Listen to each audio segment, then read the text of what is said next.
getting night current. I think I might still be. Yeah, maybe not. I was just looking at mine. I'm night current until April 8th, which is way too long. Don't have to worry about it anymore. Yeah, I was going to say, I don't think I'll do another night landing. No. Till. Do you guys do them down there? Oh, like, do we stay night current? Yeah. Yeah. We have to get in the Navajos, which is the only time I fly the Navajos now is at night. Okay. Just to get night current. Yeah, right. It's like we don't want to put 3 cycles on a turbine. So, oh, gosh. So, yeah, do it in the Navajo. Yeah. I mean, I understand cycles are expensive. Yeah. That's a part, I mean, I get that. You know, they talk about training expenses and how much it costs to go and do a training flight and all that stuff, and I'm like, okay, like, how does that, you know, what does it really come down to? Like, I had asked people at Grant, like, what their, you know, what the operating costs were per hour, and everybody from the chief pilot to the director of dispatch to the vice president of commercial operations, I'm like, oh, it's a really complicated number. It's hard to figure out. I'm like, I feel like it's easy to figure out. And if it's complicated to figure out, something's wrong. You need to figure that out. I mean, they knew what they would, well, if we're going to charter the plane, we know what we're going to charter it at. So they just said, you know, that's kind of how we figure. I'm like, interesting. Fair enough. Then just say that that's what it is and make it easy on everybody, you know, like, whatever. Interesting. David Crain. John Glukowski. Welcome to the podcast. Thank you. So we normally start with what are your qualifications? Wow. Okay. So I've been flying since I got into it like in 2017. I'm at a spot now where I think I'm over 5,000 hours total time. Finished my ATP rating multi-engine in 2022. And I've got probably, 5 years now of Alaska flying time in everything from the GA8 Airvan to the Grand Caravans to Piper Navajos and now into the King Airs. Yeah, and so the GA8 is actually really kind of a niche aircraft, and Grant owns most of them, right? They're the biggest operator of them. Yeah. I think they have 8 on their certificate, maybe 9 now. They're picking them up from like the Civil Air Patrol actually has a bunch. Oh, yeah, so that's right. Yeah, so I flew one back from Ohio to Everett, Washington, where it got a paint job. Nice, perfect. And then I flew it from Everett, Washington, with a brand new shiny paint job up to Anchorage. Nice. And it was just I mean, it was all VFR flying, but just fantastic. You know, crossing the Rockies, going over the Cascades, going up. That's awesome. You know, and kind of going up I guess that people call it the valley, you know, kind of go to the dry side of the coastal range up southeast, going through Canada. And then, and then into the bowl and cruising around and brought it back. So it was fantastic. And it's a great plane for the bush. It's, for Western Alaska and everything. It's, the joke at Grant is, you know, there's always the ongoing battle of is it the 207 or is the Airvan, which is the better airframe? And we would joke about it all the time. Unfortunately, I kind of have to side with the 207 for personal reasons right now. I had never flown one for Grant. But the nice thing about the Airvan is like it's got a big cargo door that opens up. You can take out all the seats super easy. I guess you can in the other ones too, but that gives you just like a big boxy spot you can roll pallets, like a whole pallet, you can kind of slide it in. It's basically like a Chevy Blazer with wings. Yes. Yeah. About the same size. About that. And they've got and my favorite thing about them is they have the Johnson bar flaps, so you can just you can have some fun with it. And I've had more than one flight where, you know, and certainly if you're dealing with crosswind, strong crosswind takeoffs and stuff, landings and stuff, then you want to, you know, but it gives you just that super fine control over what the pitch is doing. Yeah, exactly. Okay, now there's 10 degrees. No, you can just like bang it around. And so for those who don't know, a Johnson bar, most flaps nowadays are motor driven, and so there's a bit of a delay, 7 seconds, something like that, on a lot of airplanes, from no flaps to full flaps. And a Johnson bar it only works on smaller airplanes, and it's a bar either down here or up here on the ceiling, where you literally just operate them manually, and the flaps are what give you the ability to fly slower. And so you can do things like leave the flaps up to accelerate on the ground, and then when you need to get off the ground, you just pop them up and boom, you're flying. And it's a very positive just like lift off, like just straight up into the air. Like, almost like a helicopter, but not. But yeah. And then the same thing when you're coming into land, you've got full flaps, you're in the crab, you want to stop flying, you get into the flare and dump the flaps, and it's over, you're done flying. You're not going to be able to get airborne again. It's very nice. And in the 207, when we had strong crosswinds, we'd have to plan that, time it just right, so you were losing the flaps as you were coming into the flare. And that's takes some getting used to. A couple of hard landings. Exactly. A little early, a little late. But the 207 or the GA8 is actually an Australian plane, right? It was built by an Australian company, and I think it was then it was sold to an Indian manufacturer. Really? And so they, Mahindra, I think it is, and they do a lot of heavy equipment and tractors or stuff. And then they stopped producing planes for a while, but I think somebody had said that they started it up again. Oh, really? And they're going to get after it. It's so a lot of, there's bigger models. They have the GA10, which I believe is kind of, the GA8 is comparable size in cabin to a 207. And then the next size up for most airframes will be a Caravan, and the GA10 is kind of almost that size, and it is a turbine-powered single engine. Nice. But I've never seen one of those in the flesh. And so one of the things that they did in Australia is they built oil coolers to keep the oil cool, because they were worried about, obviously, you want to be able to cool it down under high loads and all that stuff. Well, unfortunately, there's no check valve or bypass valve or anything like that. So you get the GA8 up here in Alaska in the wintertime, and you don't really have an option of bypassing that oil cooler.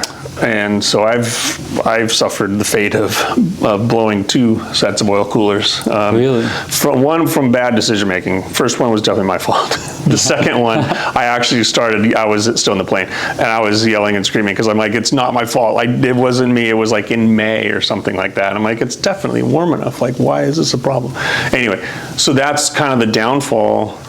And that's the instant go-to when the conversation of the two airframes comes up. And they're like, well, the sled doesn't have an oil cooler problem. And they're like, yeah, you're right. That is one I've heard before. That and the crosswinds, right? They're not as good in crosswinds. Yeah, it's a boxy, you look at a 207, just like the other Cessnas, a 172, the 185s, 206s, 205s, and they look sleek. They look like, wind can make its way around it. Well, the GA8 is kind of like a box. It just is. They're not as bad as a Shorts, those twin engine highway, those things. But it definitely, big, huge vertical stabilizer. And a lot of flat surfaces for the sides of the fuselage. Sides are... So that's, it doesn't do great in crosswinds. So what's the technique there? You're coming in, you're trying to decrab in the flare? So I had a situation where I was in a pretty strong crosswind, gusty crosswind, and I kept full flaps in because I wanted the nose to be down. So with the full flaps, and you can go and lower your pitch attitude, maintain a slower airspeed, and then get into ground effect, get rid of the crab angle, land, and at that point in time, that's when you'd go to just pull the flaps out and dump it, and you're good. Nice. And so the nice thing is, its stall speed gets down. It's I should know it. I don't know the stall speed, but I think I want to say it's like 54, 55, 58 maybe. Nice and It's slow. pretty slow. Yeah. And so, so the idea of, I know some people want that forward momentum, and I was like, well, I want to be able to get off, get out of the sky, get on the ground, and just stopped as soon as I could. So I didn't want any extra forward speed. I had plenty of runway to work with, but I was just like, nope, I want to stop and then get off the runway right away. Yeah, because a lot of what you run into is the loss of control, well, the loss of control ground in situations like that, where you can get it on the ground and then there's problems afterwards. Yeah. So having it slower, which is something I think I probably do tend to carry a little more speed. And so getting rid of that airspeed ahead of time and getting rid of the momentum and being able to just control it on the ground sounds like a great way to go about it. I mean, it depends on kind of what you're doing when you're on the ground. Like some places, where you've got to taxi down the length of the runway before you're going to turn off at the, for the taxiway or whatever. Well, I knew like, okay, I can stop the plane and then take an immediate right turn. I don't have to carry down the runway. And so I felt like, I could have gone with the no flap landing. I had a lot more speed going forward. But again, I was like, I read it as the dilemma I was going to face was going from the flight regime to being under control on the ground, and the best way to get under control when I was on the ground, I felt it was going to be as slow as possible, and to just have like, no situations where I could get bunged up, in the middle of trying to slow down from a faster ground roll speed. So that was my technique. And one of the things, Magnus Nilsson? Who is it? Magnus Nilsson. I don't think he's been out west recently. He's an older Swede that's been flying in Alaska. Oh yeah, Magnus. I just know him as Magnus. I didn't even know he had a last name. They still have two names over there. Yeah, right. It's important. So he taught me,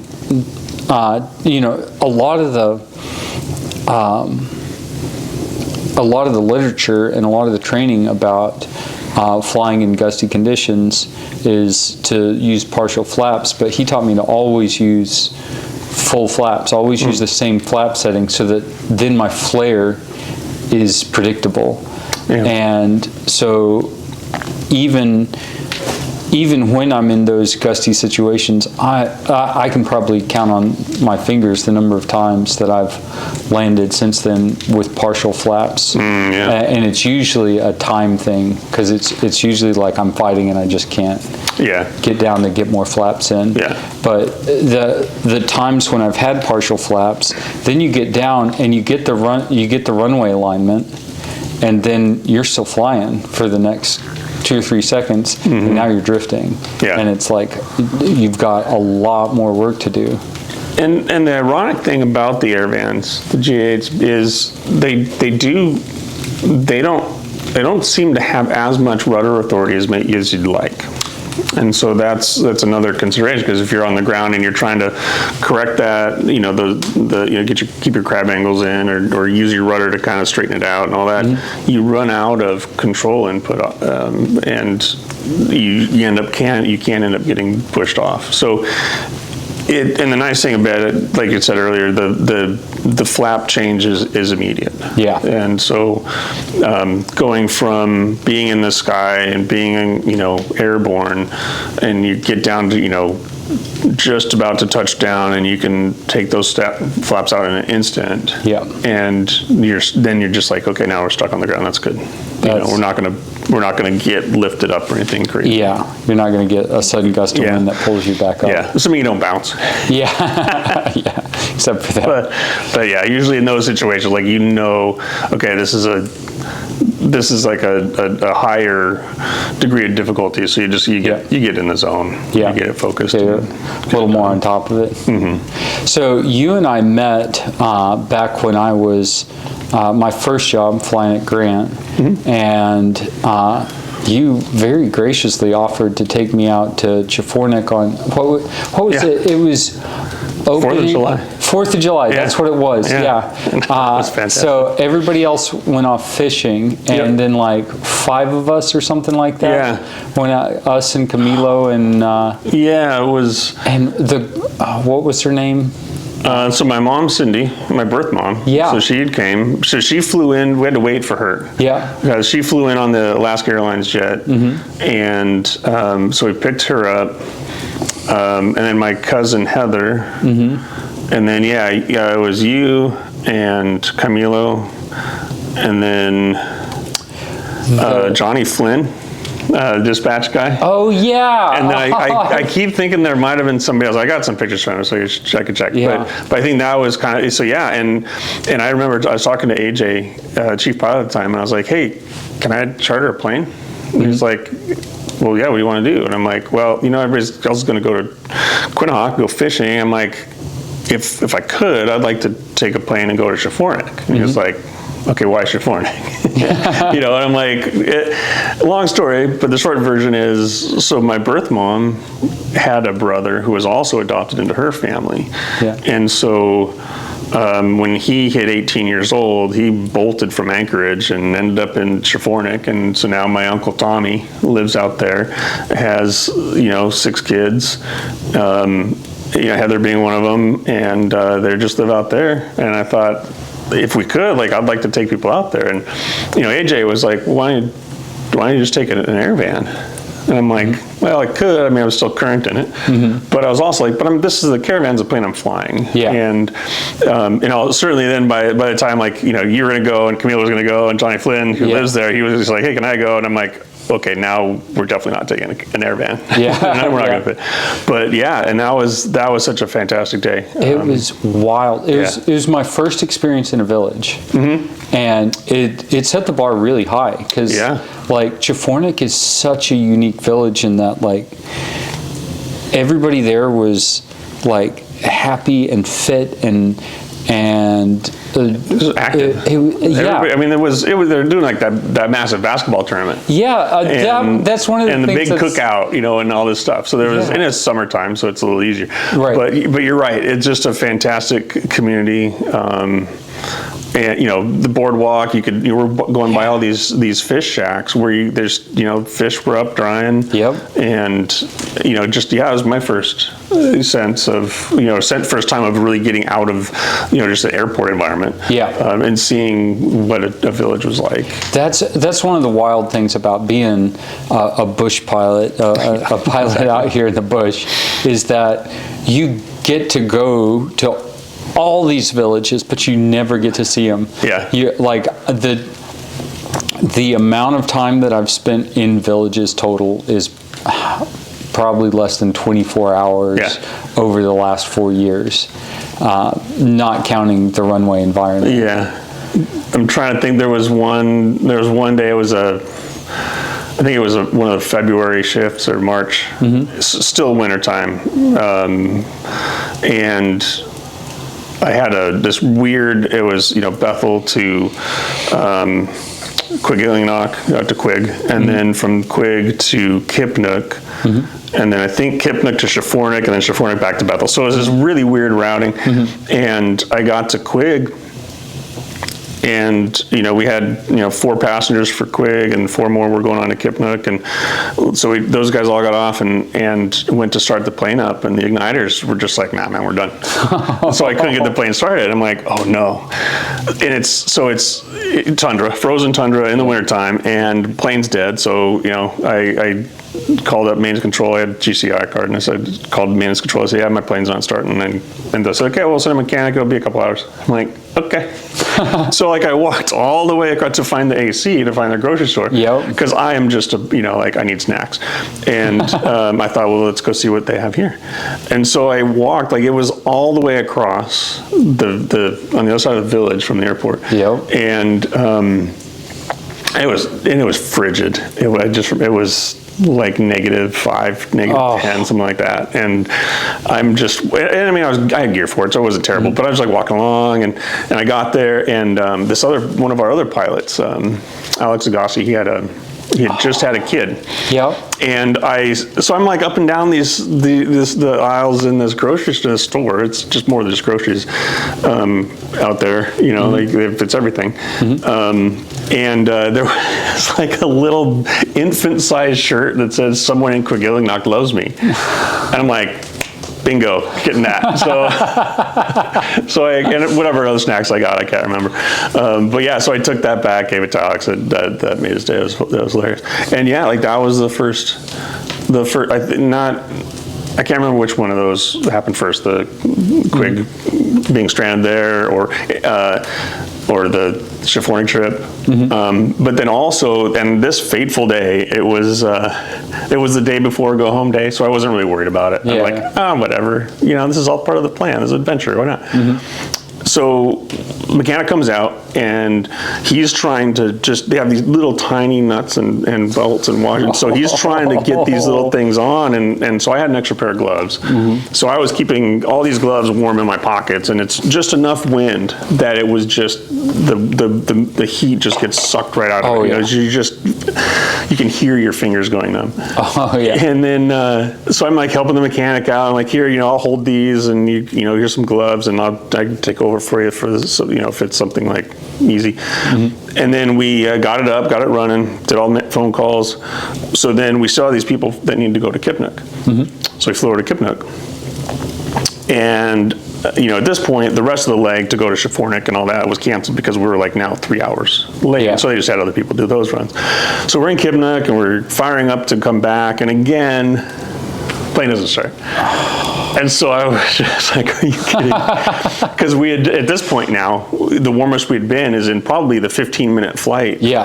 Where, you got bleed air heat in the turbine, so that was nice, and we were warm, but then you shut it off and all that heat goes away, and now it's cold. And like, I just remember how cold my feet, the bottoms of my feet were, because we're just standing around on snow. And so we go to the AC there, and then we're like, you know what? It's going to be an hour. So we end up going over to the school. And we like hung out in the school, and those guys were great. Like the principal runs there, he's, hey, you guys good? You guys need anything? Is there an emergency? And I'm like, no, the plane just not starting. It's like, oh, okay. Well, yeah, just hang out here, have a good time. That's awesome. And yeah, it was great. And so just like shed all the outer layers, got warm again. The new mechanic shows up, and literally it was one of those, just wrap it with a hammer, start it up again, and off we went. But yeah, so seeing the villages is you don't get to do it that often. No. And one of the things I got into was when I finished my ATP, they needed kind of a part-time medevac guy. And so I got to do some of that. And so the good news is you get to see a little bit more of the village. Typically the bad news is you're usually kind of dealing with people in serious medical emergencies. And I mean, although they weren't all serious, but I mean, it's dealer's choice. You never know what you're going to get. And, so you'd drive, most of the time we would be going to the clinic, which is a pretty standard, it was very standard setup kind of thing. And then there actually was Shaffornik again. There was one I guess patient, and one patient we showed up to, they couldn't get them to the clinic, so we ended up going to their house. And so that was one of a handful of times that I was in, like just there in somebody's house and seeing what, well, we certainly weren't talking about, well, how's life out here? What do you guys do? And how's the work? It was obviously we were there for the medical response, but it's like to see what their lives look like, and it was fascinating to see. And it was one of those things, like it felt like an honor to be able to do that kind of work, because it was just it was just a great opportunity.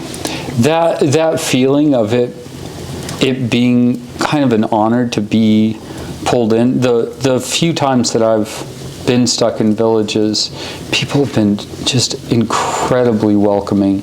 Like there was this one time that I was in Lagoon for a little bit, and I wasn't even there for an hour, I don't think, but I was stranded and I needed, we had another pilot down there, and so he just diverted and picked me up, and it was like they welcomed me in. They brought me some soup, and like it was just so, because it's such a, like, the communities are, sometimes just 40 to 100 people. There's everybody knows everybody. Yeah. And the fact that you get welcomed into that and treated so well is really cool. It's a wild experience. Like the last 2 years with Grand, I was based in Cold Bay. Yep. And there, there's 40 people in the village. Yep. But it's not. It's a different region, and it's a different.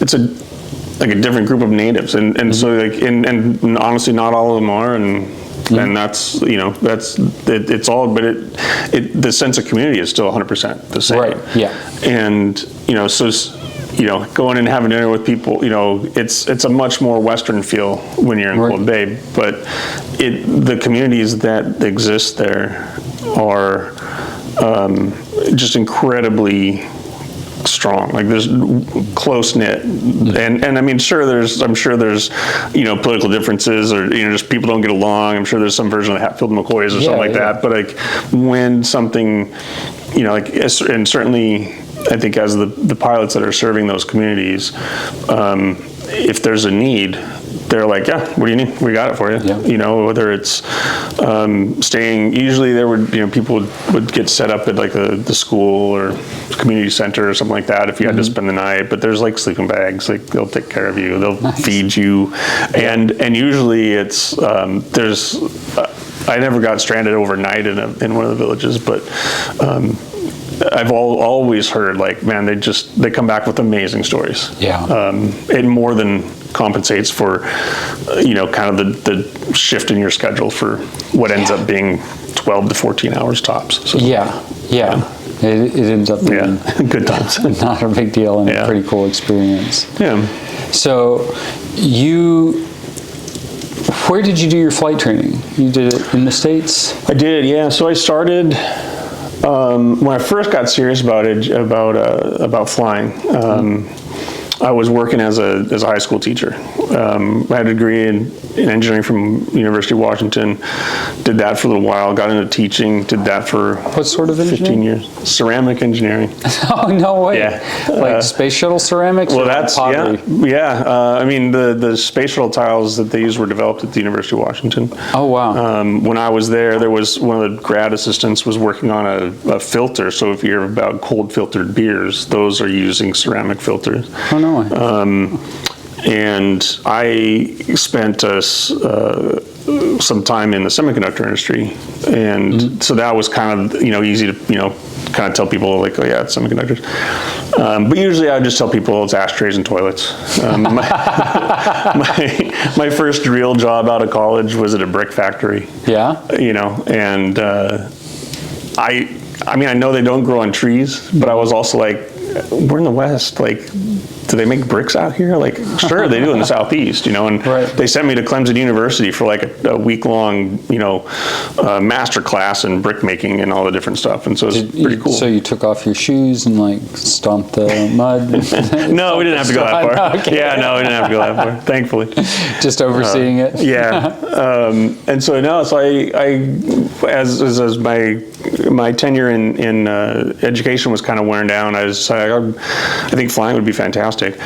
And the first year where I was teaching in what was the last 5 years at San Juan Island, when I was teaching in the San Juan Island School District in Washington State, the first period was my planning period. Mm-hmm. And there was a guy that retired military, retired United pilot, and he was doing a basics in aviation course for high school students, and it was during first period. And so I talked to the principal. I'm like, hey, so it's during my planning period. Can I like sit in on this?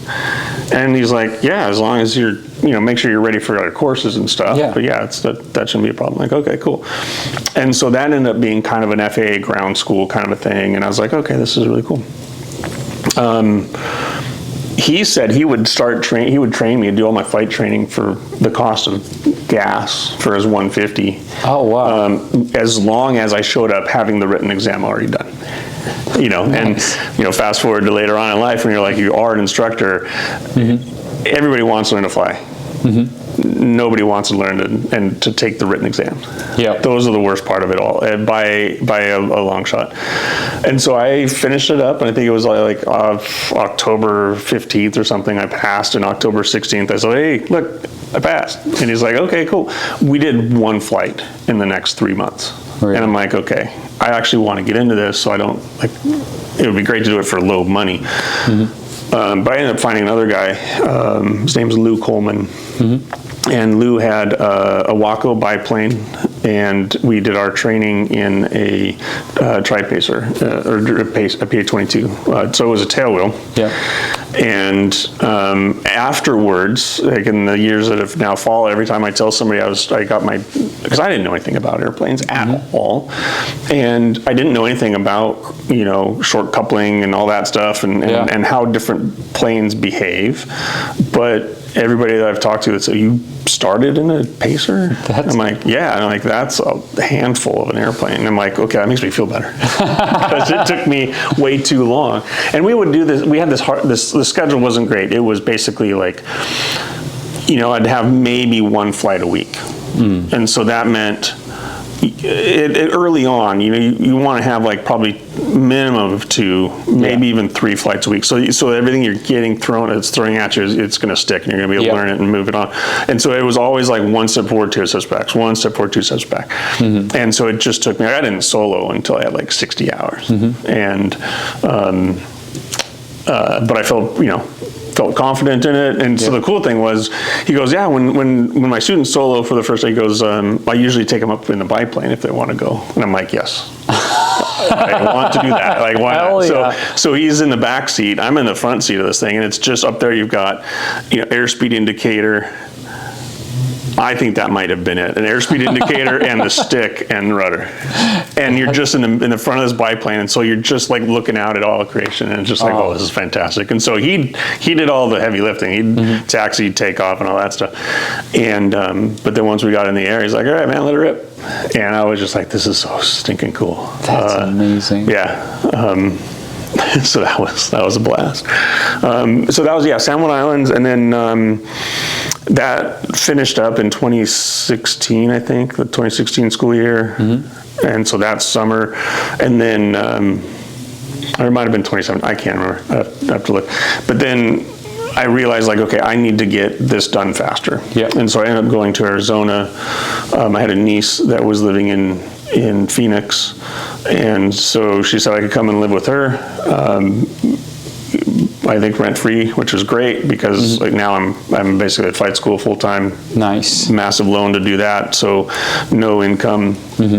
And so it was great to have family down there. And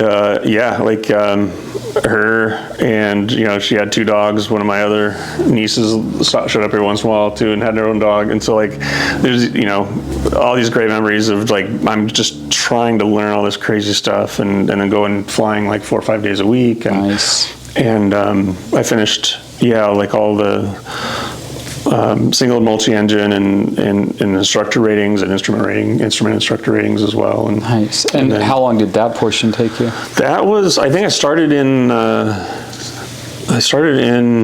December, and then finished up the next August.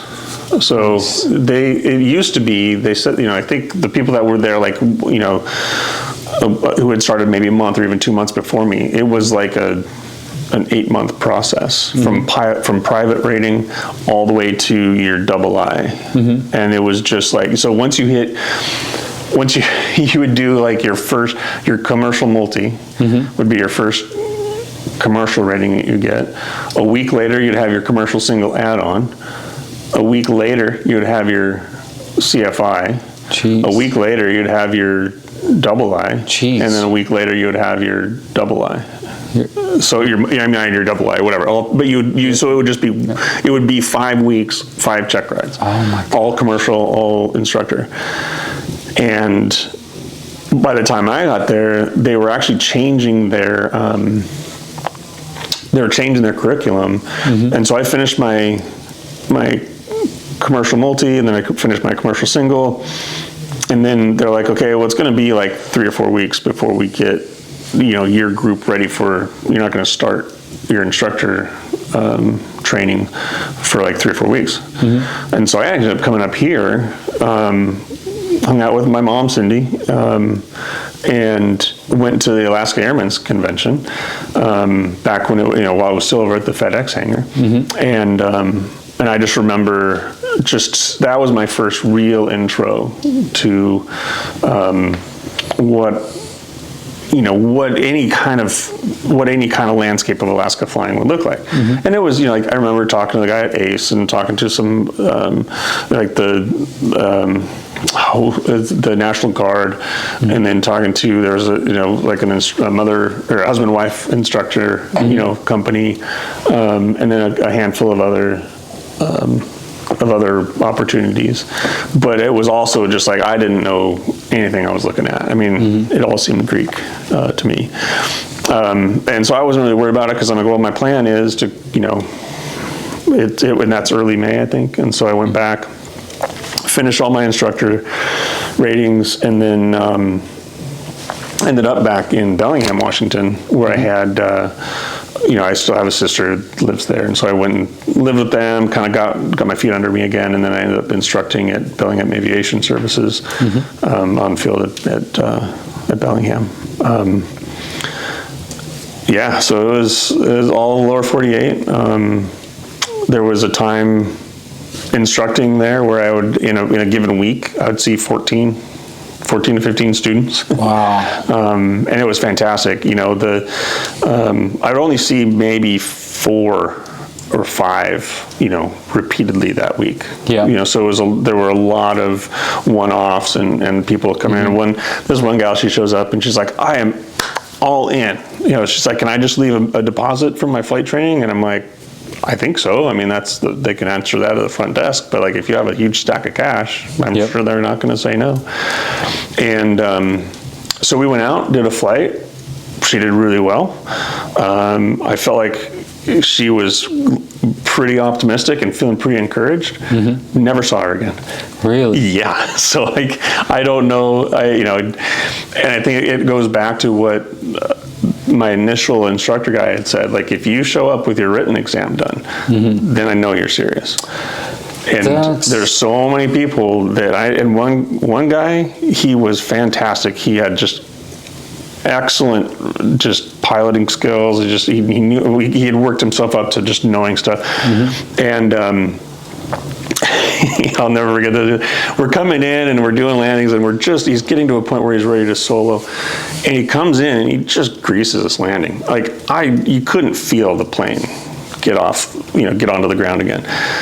And he looks at me and he just goes, and that's how you butter the bread. And I'm like, oh man, look at the conies on this guy. I was just like, well, you're not wrong, man. You're not lying. But I was like, damn, dude, okay. And then, this poor guy, like, part of the reason I'll never forget is because he said that, which was absolutely hilarious. But B, he ended up having there was a medical reason that he couldn't get a flight medical. And so he couldn't continue. And my heart broke for him because I was like, dude, he was so gung-ho. He was absolutely and he was in the right way. He wasn't just like, oh, I'm going to fly and pick up chicks. Sure. But he was all about, the flying. I think he was just out of high school. Yeah. And so I felt terrible for him, but he had his whole outlook was just fantastic. And so you could tell, I could tell he was super bummed, but he also was like, hey man, I'll go flying with you some more. Cause I just love it. I love being up there and it's a good time. Wow. So yeah. His name is Liam. He was a good kid. Yeah. And you remember all those guys. That is heartbreaking, but what an outlook to be positive after that. Yeah. Like that. So when I first started, I heard about, hey, you should take your medical early on.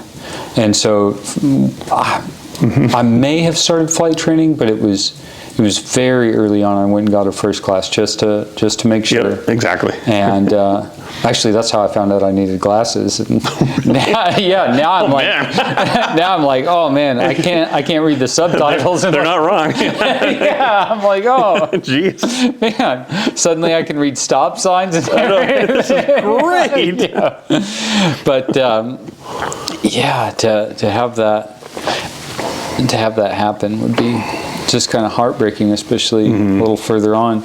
So you've touched on two things for pilot candidates to step up their game before they go in, which is getting your medical ahead of time, and if you're wherever you want to go, get the medical that applies to that, and then getting your written done, which is huge. First of all, because then you can focus on the flying. You don't have to focus on both. But second, it does show a level of commitment, and so people are going to take you more seriously. Your instructor is going to, and you'll have a better understanding of what's going on. Now, here, and I want your opinion on this, because for me, the way that it worked out was that I did my writtens concurrent to my training as I went, and it ended up working out for me because, for one, I was 100% dedicated from the time that I saw a path to aviation on the civilian side. I didn't know it was a thing starting out until I was 30, and then as soon as I saw that, I was 100% committed.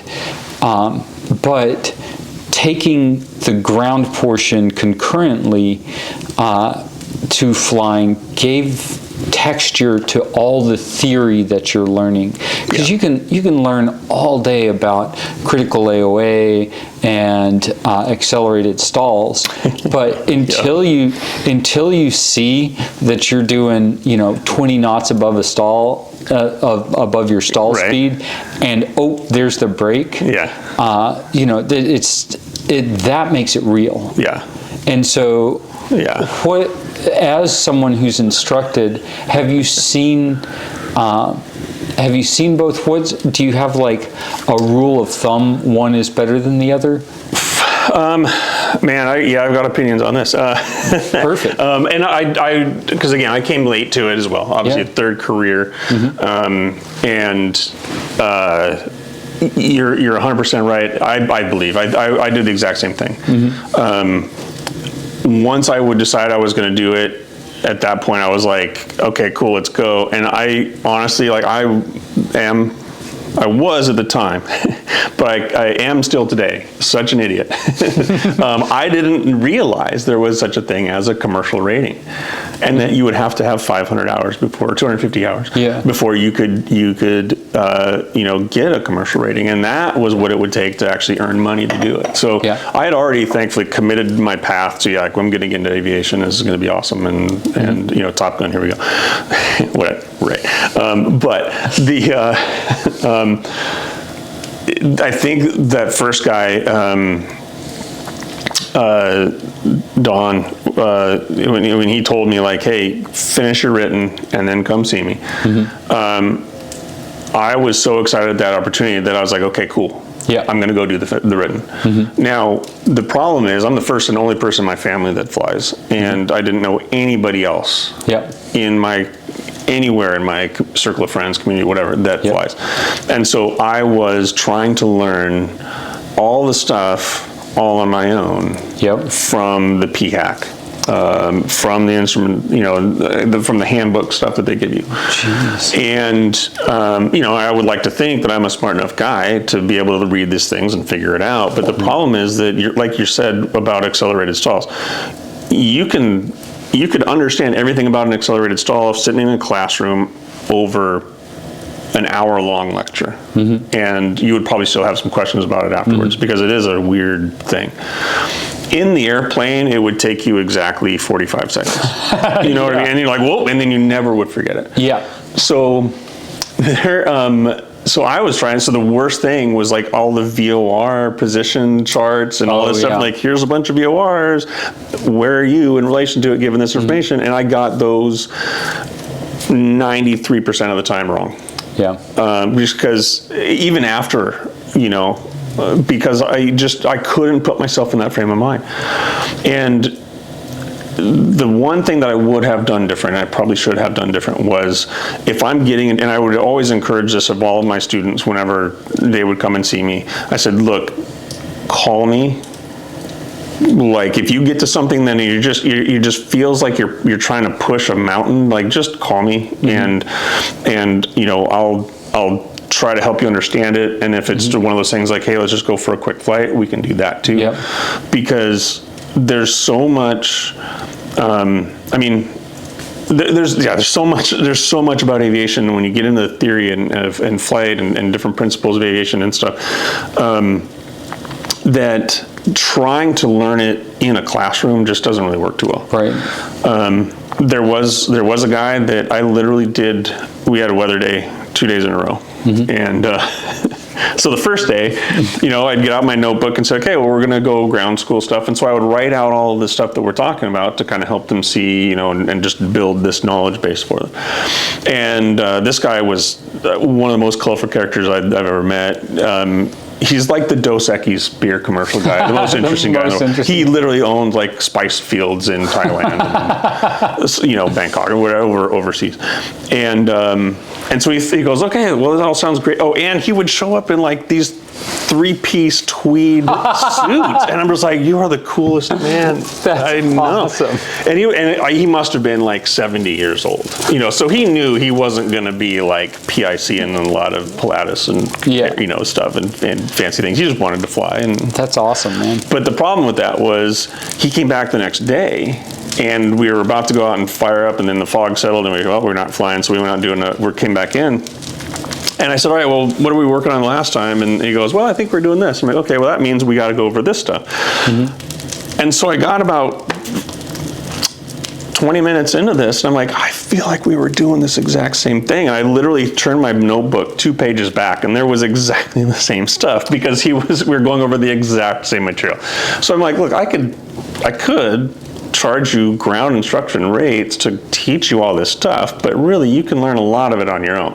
And when you get to those points where like this doesn't make sense, or I'm having a hard time really getting the 3-dimensional view of this, then seek out the instructor's help. And if I would have been able to do that while I was doing it, it would have been a lot less headache, a lot more successful. And again, like VOR navigation in the sky, you know it in like 5 seconds. But to read about it and be like, oh, you got to be this, and you're doing this, and you twist this, and again, the first time you hear it is the first way you learn it, and if it's wrong, then how do you get it right again? And so you hear instructors or other pilots talk about the law of primacy almost ad nauseum, which definitely makes sense.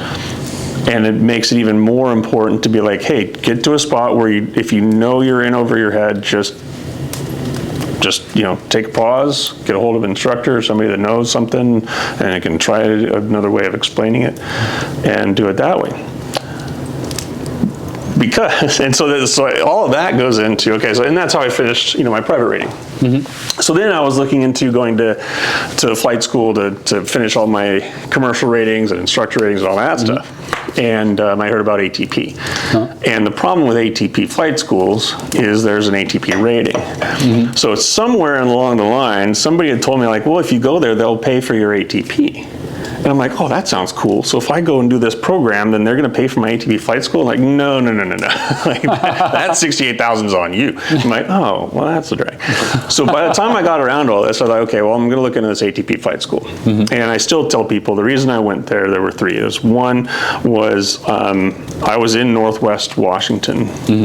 Weather's not great there. And so if I'm trying to go out to do some flight lessons, ATP's policy is you need to have basically a 5-mile ceiling or 5,000-foot ceiling and like a 10-mile viz to do VFR work. And so I was like, yeah, I need to go somewhere there's going to be good weather, somewhere where there's going to be a bunch of airplanes, so you're not sitting around waiting on a maintenance hold or waiting on the plane to get fixed. And because I went through engineering and then teaching. Like, I didn't have a lot of money, so I was able to finance it. And I went into ATP with my eyes open, going like, okay, I know this is going to be on me.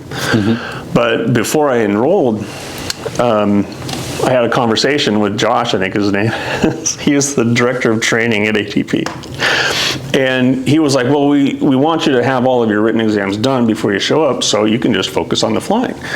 And I'm like, okay, what is it that you guys do differently then? Because I've been a classroom teacher for 15 years. And what it sounds like you're telling me to do is you want me to have, not to give the students their final exam on the first day. You want them to already have taken my final exam before they show up. And then I'm going to spend all year teaching them stuff that they would need to know for that final exam. Isn't that about what it sounds like? And he goes, well, that's not exactly what it is, because you have to take your written exams. And so he would try to explain it. And I'm like, okay, look, I'll give you this. Like, I understand that aviation is different. And certainly, going back to Don's wisdom of have the writtens done first makes a lot of sense. But I ended up getting like a pretty good argument with this guy before I even showed up. And so then, I said, okay, well, I guess what you're saying makes sense. I said, do you have to have them done? He goes, well, you don't have to, but we encourage it because that way you can just focus on the flying. I'm like, okay, I understand. We'll just go to, we'll agree on that. That sounds good. And I said, well, okay, I've been looking, you have two different programs. At the time they had like a 40-hour multi-engine and a 100-hour multi-engine program. And when I did the math, I was like, wait a minute. If I signed up for the 100-hour multi-engine program, then, and I said, it doesn't cost any different? He goes, no, it doesn't cost any different. And I'm like, oh, really? So the way I looked at it was, I just called the loan $70,000. So it's $70,000. And I'm like, okay, so if you do the math there and you're getting 100 hours of multi-time and nothing else, then that's $700 an hour for multi-time. But you're getting all your instructor ratings, you're getting all your commercial ratings, all that sort of stuff. And I'm like, that's what I want to do, because that's financially, like, that makes sense. Yeah. So I'm like, yeah, I'll sign up for that one. He goes, well, he only offered that at a couple of campuses. I'm like, okay, which ones? And he's like, well, I think Scottsdale's one. I'm like, okay, cool. I'll see you in Scottsdale. Perfect. And he goes, well, we don't start those all the time. I'm like, well, when do you guys start? I mean, and he kind of said, I said, well, I'm finishing up my private check ride, and I think it was like November 11th or something, November 17th or something like that. I'd have to look at my logbook, because that's why I write things down. And so I was like, okay, well, I said my private check ride is scheduled for the 17th, and you've got another one that starts on like the 20th. Like, I'll sign up for that one. And he's like, well, you kind of need to have your private before you can, because I was starting with a private, already having a private, so I'd start on instrument rating, and then the multis and other stuff. And he goes, well, you need to make sure you show up. You have to have your private done, your private check ride done. I'm like, well, yeah, I'm gonna. Because I'm like, and it's not like I'm not this steamroller of a guy that's going to go, because I busted check rides. And, it's not great. But it happened. I can explain it. I know what happened. I know what I did wrong. And there are definitely guys that are out there like, oh yeah, I made it through all my ratings, didn't bust one of them. And kudos to them. That's great. No arguments. But I was like, I felt pretty confident that the training I was getting, the focus that I had on it, my level of commitment to it, all this stuff, and my instructor that I was working with, turns out I thought he was like 23, 24. I didn't find out until after we had finished the check ride, and I didn't have, they did like this mountain course. And so we're flying from, Scottsdale up to Sedona, Arizona, and it's beautiful, and we're just chatting. We have an hour and a half and nothing to do, and so we were just chatting, and I asked him, well, when are you doing your ATP? Because he's like, I've got tons of hours. And he goes, well, you got to be 23 to get your ATP. He goes, I've got a couple of years until I'm eligible to get it. I'm like, how old are you? And he's like, I'm 19. And I'm like, what? I'm like, all right, man. Well, when you hit 21, first round's on me, second round's on you. But and I mean, and he was awesome. And again, I think a product because his dad flies for SkyWest or Southwest, so he'd been in the industry, but he was very professional, and it was for me the right kind of professional because we all know like the FAA exams you have to score 70%. You can do this, but you still want to shoot for 100%. Anyway, he's a great guy. Loved working with him, and I thought that they're going to get me squared away. I think it was Rick Newman. I know it was Mr. Newman was his last name. Was my examiner, and he at the end of it, he was like, no, that was it. That was solid. That was everything we looked for. And somewhere along the line, you hear the line, you don't want your examiner to remember you. You don't try to impress him, right? You're not going to be the best that he's had. You don't want to be the worst. No. So you just want to, in the dialogue during the ground portion, like you just want to know what to say. Don't get off any rabbit trails. Stay on point. Dude, that's huge. It is, and you can tell. Like I will just start talking and never stop. Which it's great for a podcast, but exactly. I have to rein myself in on the orals too, because it's like here's the technical answer, and here's the explanatory answer if he wants you to dig into it. If he's like, oh well, let's see exactly if he really does understand this, or if he memorized those two sentences, so I've never heard that you don't want your examiner to remember you. But that's a great way to put it, because you're like these licenses, the certificates that we get, they're your private is a certificate to learn. Absolutely. Like that. Oh my gosh. I got mine at sub 70 hours, and dude, I didn't know shit about aviation, I had so many times where I was trying to land my little 150, and I remember my buddy, the first time I took him up in that, and I swerved all over on the landing. He goes, well, we paid for the whole runway, might as well use it. Nice. Excellent. That's hilarious. So just meeting those standards and focusing on not being too much, not being the best, but just performing. Perform. You want to show proficiency. Yeah. And honestly, like even today, that still carries through. Getting into a new airframe, finishing up different ratings. Like, I just, in training flights, like the first one's always going to be rough. And I understand this about my level of experience. Is like, okay, but I know what's down the road. Like I know what this finish line is going to look like. So I'm okay. And my personality is one where I'm like, I don't need to build Rome in a day. Like I need to just get in the airplane and get familiar with it. I was at a dinner the other night, and there was a guy, because we talk a lot about proficiency and building that. And the comment that was made was, there's a difference between like introductory flights and training flights. And that was all that was said, but my brain's been chewing on that since. And I'm like, like the first time you're in a new airframe, it's an introductory flight. You're not, and your instructor, if they're any good, is going to say like, okay, your PIC, if there's a real emergency, I will assume command of the aircraft. And, and so like, because again, like even commercial ratings are like, being a commercial pilot, flying airplanes, getting paid to do that is easy. The problem is when something goes wrong and you don't know what it is, that's when you're gonna be like, okay, I've got this deck of things I know I need to do, so I got to do them. And thankfully we have checklists. But there's also just like the mentality of it as well. It's like, oh shoot, this is real. Like this is actually I just lost that engine. It's no longer working, or it blew up, or whatever it is.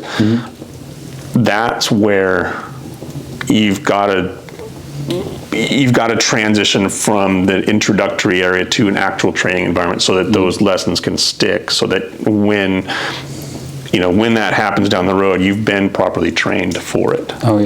So, yeah, I don't know how we got off of that whole tangent there, but Well, one of the comments that I hear every once in a while is, you guys get paid so much and you don't do anything when you fly.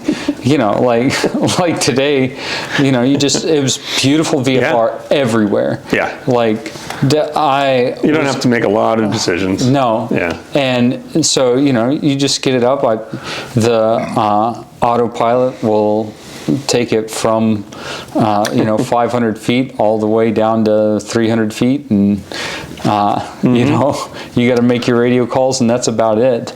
But you're paid for not that. That's not what you're getting the money for. Yeah. The money is for, there's a bunch of small stuff that happens semi-regularly. Yeah. And you got to put those fires out and not let them get into big stuff. Yeah. But also, every once in a while, you earn all of your paycheck in 7 minutes. Yeah. And it's like, or 20 if you're unlucky. Yeah, right, exactly. It's like,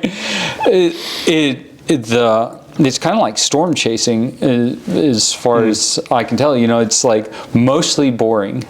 And you know, up here in Alaska, it's not all that boring. It's really gorgeous. Yeah. It's really cool. But then, like, once in a while, you have a full day of IFR flights, and it's like you shoot 7 approaches in 8 hours. Yeah. And it's like, and you're doing those just back to back to back to back to back, and you're switching between ATC and radio, and switching and then going to CTAF, and then trying to remember to call and cancel. Yep. Or you go to pick up your next clearance and they're like, we've been trying to get hold of you. Yeah, exactly. Yeah. Oh, hey. Yeah. We'll just make this a twofer and cancel your first one, give me your second one, and remind you friendly. Yeah, exactly. Make sure you cancel your next one. Yeah, so it's kind of wild the difference between what you're normally doing and the workload of what you're normally doing and what you're occasionally called on to do by the nature of the job.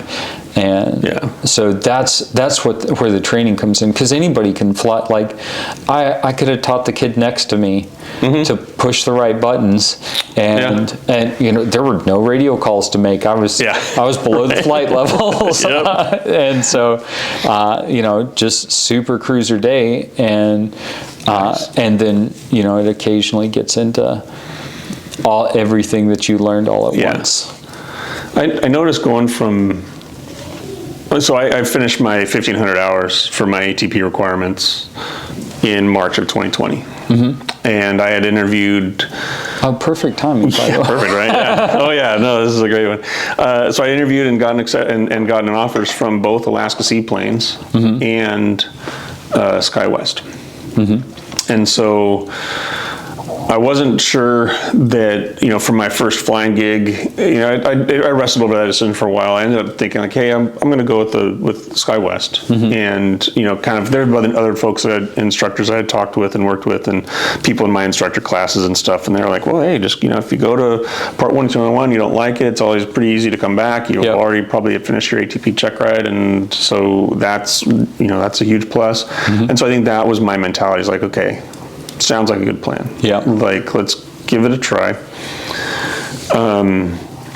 And I hit my 1,500 hours, went to, got on the plane and I was en route to Dallas where they were going to do our training. And when I landed, I got an email as I was walking to the hotel saying COVID shut us down. We're going to figure out what to do with you later. And so I ended, and the super ironic thing was that same niece that was living in Phoenix had moved, and her job now was in Dallas, Texas. Perfect. So I'm like, hey, Elizabeth, funny story. But she had, 3-bedroom house. Now she had 3 dogs. She had her own car. My sister, her mom, she had an extra car. Nice. So I just lived with her and would take the dogs for a walk, do some working out, binge watched The Wire finally. Is that any good? What's that? Is that any good? It was good. Yeah, it was, and there were a lot of good actors. Kind of, that was kind of a big step up for them. Some of the roles they had, so it was pretty cool. Anyway, yeah. So, shoot, I can't remember where I was. You got to Dallas. Sorry, no, it was before that. I've been kind of stalling because I can't remember what train of thought we were on. Well, you'd mentioned something though. So the COVID flying, and then getting your Alaska Seaplanes and SkyWest. Yeah, I can't remember. That's all right. It is less than me. So how did you end up in Alaska? So I was in Dallas and I had done a bunch of interviews. I had an Excel spreadsheet with 450 entries for jobs I looked for, and these guys with Dynamic Aviation actually flew me out to Virginia to go and do an interview and a sim session and stuff with them. And I felt pretty fortunate. I think I had 4 or 5. They're all video interviews and stuff. Ended up not getting any of those jobs, but it was literally 1,511 hours. Yeah. And the industry literally just the brakes hit. So there were these people. There were so many people that had more experience than me that were just well, now what? So I felt fortunate, and I feel like I represented myself pretty well in those interviews. But it was well, I don't have a lot of the experience that they were looking for. And stuff. Yep. So anyways, so I got there in the middle of March, and then in August, I guess it might have been September. In September, COVID was lifting a little bit. My niece's brother was going to buy her old car from her, and so I was like, "Hey, I will drive that car to Washington." So it did, and that was me leaving Dallas, and then I got over to Bellingham. I was living with my sister there, still trying to figure out what I really wanted to do and what was going to happen. And then I was talking with Cindy, my birth mom again, and she was like, "Hey, if you're ever interested," she's like, "I've got a room for you. I've got a truck you can drive. Come on up." And so I think it was I want to say the 18th or 20th of October. A couple of suitcases and flew up here, and that was all the silly stuff with all the shots. You had to show you had proof of, that you. I don't know. They didn't have a vaccine at that point, so it was you just had to be yeah, I'm not sick. You take they had the test for it and stuff. But so anyway, figured that out. Got on a plane, came up here, and. Littered the streets of Anchorage with my resume, just driving around, walking them in. This one, and again, you get to a routine where you're just oh, I'm just here to drop off a resume, pilot with blah, blah. Well, this one recruiter, I'm not sure if he's a recruiter or HR, but at Udelhoven was kind of an oil slope, a North Slope supply or support group, and so they were hiring for first officers for a Twin Otter. And I was like, well, that sounds pretty cool. And on paper, I was everything that they were looking for. And she'd asked me, well, do you have any, Alaska flying? I said, no, I just got here 4 days ago. And she was like, well, we really like our pilots to have this time. I'm like, I understand that,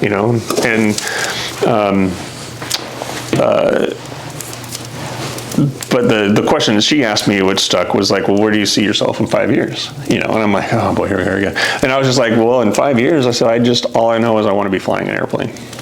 Outside of that, I'm pretty flexible. I'm not married. I don't have kids. I don't have plants or a pet, and so I'm pretty portable. And again, once you sign up for aviation, you're like, well, there's an adventure to be had, and you can find that in a lot of different ways. And so at the time I was like, yeah, I just want to be flying airplanes. I don't know what what that means. I don't know enough, you know, because, you know, so it ended up being a week later, and I got into ground school because somebody else had dropped out, and so I got into Grant's ground school, and end of November, early December, passed my check ride, and I was off and running.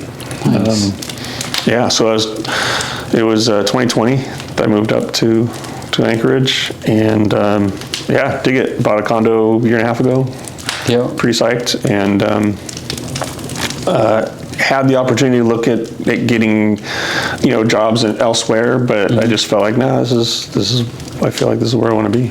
You know? Well, you touched on something there that I think is kind of overlooked, which is, you said flying is an adventure.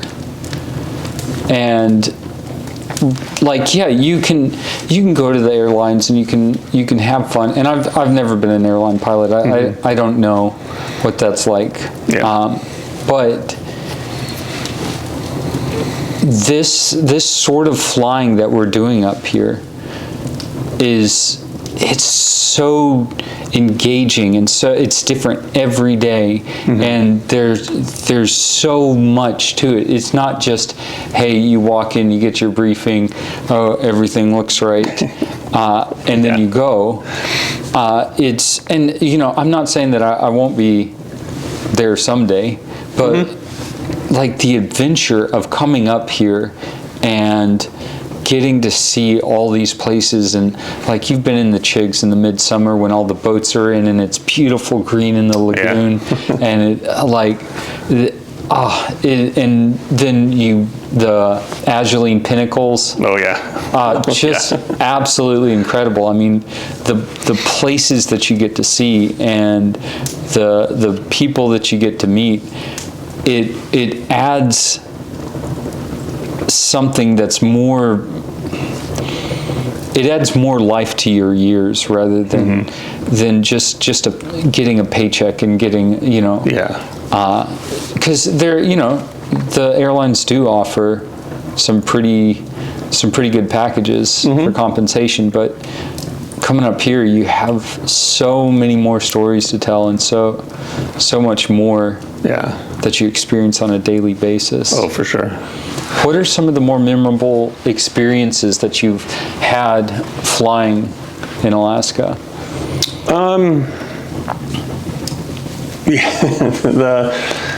The Azuline Pinnacles definitely rank up there. We'd go from Cold Bay to Nelson Lagoon. Oh yeah. Or sometimes Cold Bay to King Cove, which is not necessarily, it's a total detour to get anywhere near the Pinnacles. But if the weather's right, you're gonna make a left turn and do it. You know, there was coming out of King Cove. So King Cove has a mountain, I can't remember the name of it, just right next to the runway, and it just kind of climbs up. And you know, King Cove is all about fishing, and it's been. I mean, that's a whole different conversation, but they're not doing so hot. But I was taking these guys that had just been out on a boat for like 2 months, and I was taking them from King Cove back to Cold Bay. There's no road that goes there, so it's 15-minute flight unless you want to make it longer. And so, you know, launch, getting up, turning. I think I was probably launching to the east, and so I kind of turned, and so I'm basically kind of matching the terrain, and so it's we're rising, we're going up, and I didn't say anything to these guys, but they looked like they were up for an adventure. You know, and so basically just like we were climbing at probably 1,500, 2,000 feet per minute, you know, to try to not bounce off the terrain. And then we got up to the top, we kind of did a loop around it, and then we went back down. Because it's like I think it was 3,500 feet. Yeah, somewhere around. Yeah, so it's way higher than you need to be. Yeah. You know, I mean, you could do this out, and most of the time, my average flight level would have been like, you know, 800 feet. Yeah. If you average all the flying that I've done in Western Alaska, not that it's a ton, but if you just look at all of it and you look at my altitude, most of it's closer to the ground. Yeah. And I was still close to the ground. It just happened that the ground was quite high. And so we get up to the top, we go around, and now it was like we're taking the elevator down, and there's this long ridge that kind of extends out to the north and west, and so we were just like bombing down towards that. And again, this was all unspoken. I didn't tell them we were going to do this, so I'm like kind of peeking back to see, are they like, freaking out? Yeah. These guys were eating it up. They were just eyes glued to the windows, just looking at everything, and so I'm going, and I knew what I was doing. I knew where the winds were. Everything was fine. And I'm just going right towards this face. And then right as we're getting, and I probably didn't get within 200 feet of it. I'm kind of a chicken, but again, like it's my job. I want to live and I want to do it again tomorrow. And so like I just, banked and just hard, and probably pulled two G's going around it. And all while doing this massive descent. And, there's elk, you can see, or caribou maybe. And, you can see there's wildlife all over the place. And it's just, you're just there. It's just gorgeous. So that definitely ranks up there, just mostly for the experience that those guys get. I've done a couple. The first time I ferried a caravan from Bethel into Anchorage. I had like 80 hours of caravan time. It was September 11th, ironically, and I had talked to the assistant chief pilot and 2 other pilots in Bethel, and got their take on how you would do it. Because like when you're out there, you're just like, oh, okay, Bethel to Mountain Village, Bethel to Chafornik, to Kipnik, to Quinhagak, to all these places. And so you don't really, there's not a lot of flight planning. You're like, do I have enough fuel? Away we go. Yeah. But this was like, okay, I'm going, it's like 300 miles. And it takes, 3 hours and 2 hours and change. And you're going over some significant terrain. Yep. So even though I talked to an assistant chief and 2 other dudes that have done it, and they gave me some pretty good advice, counsel, routes, and all that, and I talked to the chief pilot, and he's like, well, yeah, here's what, and he goes, if you're going to fly it, first time, probably makes sense to just go up IFR, file an IFR route, just go over to 11,000, you're going to be clear of the terrain, everything's great. He goes, but, and this is all in the same sentence, all in the same breath. He goes, but if it's VFR and the winds are calm, then it'd be kind of fun to go through, it's fun to go through the passes and stuff like that. Merrill Pass is en route, and I'm like, oh yeah, I know what you said. I know what I'm going to do. And so I'm cruising along, and the first half when you're leaving Bethel, there's not a lot of terrain. There's some fun stuff, and it's always fun. It always gets your heart rate going if you're a little closer to it than maybe the chief pilot wants you to be. But again, I exaggerate. I wasn't really that close. But again, it was brand new territory. I had never seen it before, so I'm like, this is fantastic. And then the second, like the last third of the trip is where you finally get into the backside of the mountains and you're going through stuff. And I knew, like I had the paper chart out, like legit. I'm in a glass cockpit caravan, so it has all this stuff. And so I knew, well, if I'm going to go through Merrill Pass, I need to take this left, and then I'm going to take, I think it's the third right. You take the third right, and you go, and there's no signs, right? So it's just like you got to make sure you're kind of, and don't miss your exit. Exactly, right? I mean, even at a $145, you're not going super fast, but I mean, you still want to make sure you know when you turn. Well, I didn't want to turn left because I saw something over there that looked really cool. And I looked at all the maps and I looked at all the stuff, and there's a way through. There's a pass through there too. So I just went straight, and it was phenomenal, And I've got the autopilot on. It's in heading mode, so I'm just like zinging it back and forth to roll and do other stuff while I'm videotaping. Get through, and it was fantastic, And you come back in, and I was again an idiot. It had been a long time before I had done any flights into or Charlie airspace. Yep. So I'm 10 miles away, Anchorage Tower, it's hoot, blah, blah, blah, 10 miles to the west with information echo, and I could feel the panic in his voice. And he was like, Fort Tango Hotel, have you talked to approach? And as soon as he said approach, I was like, oh no. I'm busted, right? So I'm like, negative. He's like, all right, yep, give him a call on, I don't know what it is, 1-800-4 108.6. I don't even know from that direction. I'd write it down. But, and so I'm like, okay. So and he goes, I'd advise a 180-degree turn. So I'm like, so back out again. And I'm like, okay, dial it in. Like, hey, approach Sport Tank Hotel. I'm over here with that code, going for international. He's like, okay, gotcha. Get in, land, everything's great. I go and I shut down, and I realized, and I looked at my phone. I'm like, oh, I got 2 missed calls from my chief pilot. That's cool. He wants to make sure I'm here. So I'm shutting down, and my phone rings, and it's my chief pilot again. And I'm like, yeah, hey, Chris, what's up? And he's like, what the hell were you doing? And I'm like, uh-oh. And I'm like, I'm holding my phone away like in the cartoons, and he's just barking at me for like 3 minutes solid. He's like, I thought we were agreed you were going to file IFR. You're going to go 11,000. It's the first time you're going.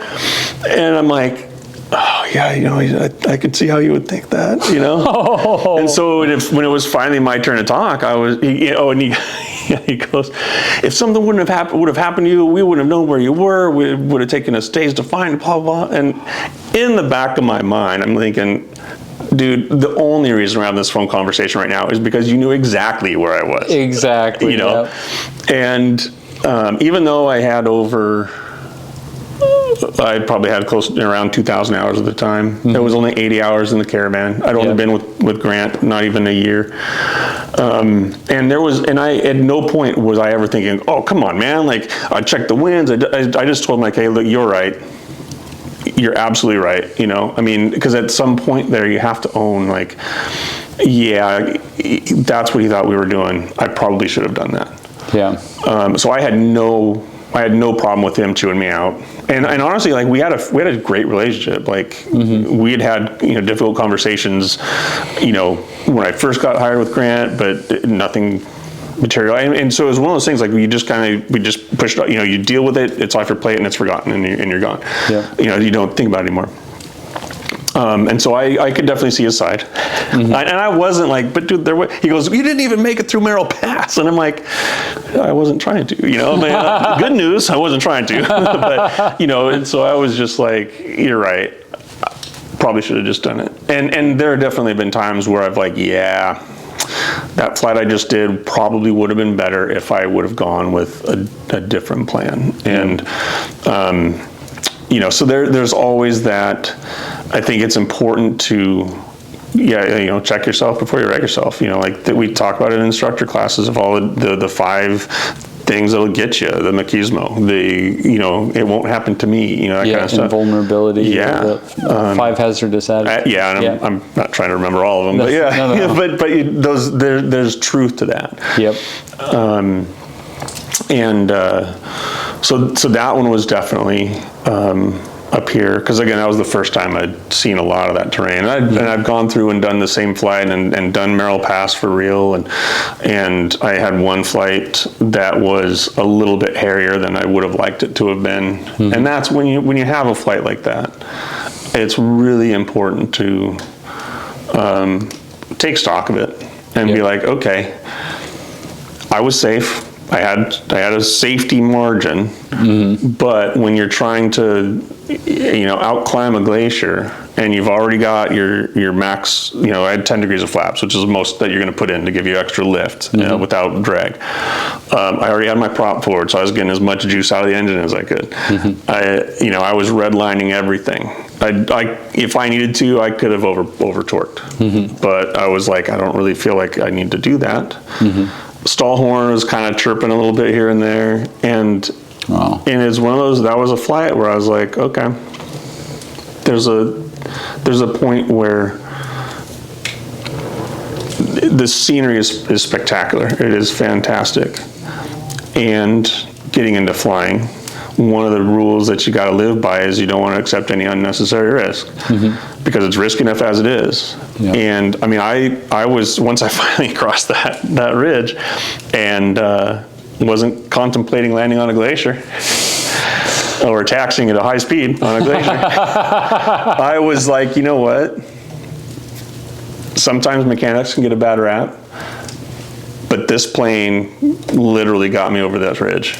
Yep. And it could be as much dumb luck as anything else. And, and it wasn't like I wasn't stalling the airplane. It wasn't, but that was as thin a margin in a flight that I've ever had, and so that'll stick with me too for other reasons. But yeah, I mean, I've seen, pods of beluga whales flying around just off the coast of Tanunuk. There are obviously the days where you're coming in and you're going through a hard IFR layer and you're coming into land and you're watching your wings because they're gathering ice, and you pop out at minimums. You see the runway and you just breathe. And you're like, that was, and then 2 other flights that I've had. I mean, I've done the ferry flights to Indiana or Ohio, and those are fantastic for their own reasons too. Going through Canada during fire season, where you're like, this is IFR, and I don't like it. But I did a multi-engine seaplane rating in Coeur d'Alene in a Beech 18, and that was really cool. That's awesome.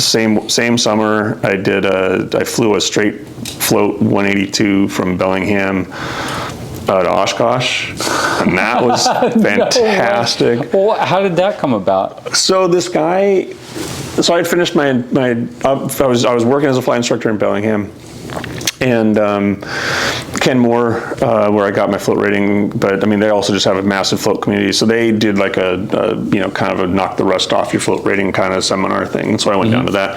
And then at the beginning, when they always start those things off, the first thing they do is they say, well, it's great to have everybody here. First things first, are any of you instructors? I'm like, oh man, I really don't want to identify. I mean, at the time, I think I had maybe 11 hours of float time. And I am an instructor. So technically I probably could. And they weren't interested. They weren't even thinking float plane instructor. They're just as anybody have a CFI, because it was there to kind of, it was before the season, so people could kind of like start getting back into float flying in time and all that stuff. And so I raised my hand and stood up or whatever they had us do. And this other gentleman named Don Goodman, he was like, hey. And so he at the end of it, he came up to me, introduced himself, and so we started a friendship. And so he goes, hey, I've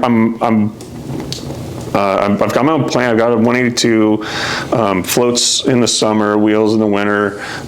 He goes, I want to get my commercial rating.